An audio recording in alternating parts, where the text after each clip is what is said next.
അസ്സലാമലൈക്കും. ഈ അടുത്തൊരു ഫംഗ്ഷന് പോയപ്പോൾ ഞങ്ങൾ ബ്ലോക്കിൽ പെട്ടുപോയി. ബ്ലോക്കിൽ പെടാൻ കാരണം മറ്റൊന്നുമല്ല, ഇവിടെ കൊറ്റംകുളങ്ങര ഉത്സവത്തിൻ്റെ ഘോഷയാത്രയാണ് നടക്കുന്നത്. 4 കരവിഭാഗക്കാർ നടത്തുന്ന ഉത്സവമാണ് കേട്ടോ കൊറ്റംകുളങ്ങര ഉത്സവം. പുതുക്കാട്ടുകര, ചവറ, കുളങ്ങര ഭാഗം, കോട്ടയ്ക്കകം, മുളങ്കാടകം ആനന്ദവല്ലീശ്വരൻ ക്ഷേത്രത്തിൽ നിന്ന് തിരുവാഭരണം കൊറ്റംകുളങ്ങര ദേവീക്ഷേത്രത്തിൽ സമർപ്പിക്കുന്നതോടുകൂടി ഇവരുടെ ഉത്സവം ആരംഭിക്കുകയായി. മീനം 1 തുടങ്ങി 11 അവസാനിക്കുന്ന 11 ദിവസത്തെ ഉത്സവമാണ് കേട്ടോ കൊറ്റംകുളങ്ങര ഉത്സവം എന്ന് പറയുന്നത്. അതിൽ 10ഉം 11ഉമാണ് പ്രാധാന്യമേറിയത്.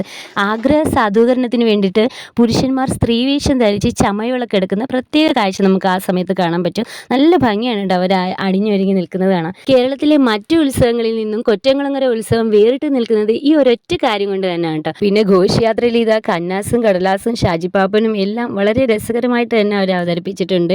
പിന്നെ ഉത്സവങ്ങൾ എന്നും കേരളീയ ജനത ഇരുകൈ നീട്ടിയല്ലേ സ്വീകരിക്കുന്നത്. അപ്പോൾ വീഡിയോ ഇഷ്ടമെങ്കിൽ ലൈക്ക് ചെയ്യുക, ഷെയർ ചെയ്യുക, സബ്സ്ക്രൈബ് ചെയ്യുക. താങ്ക്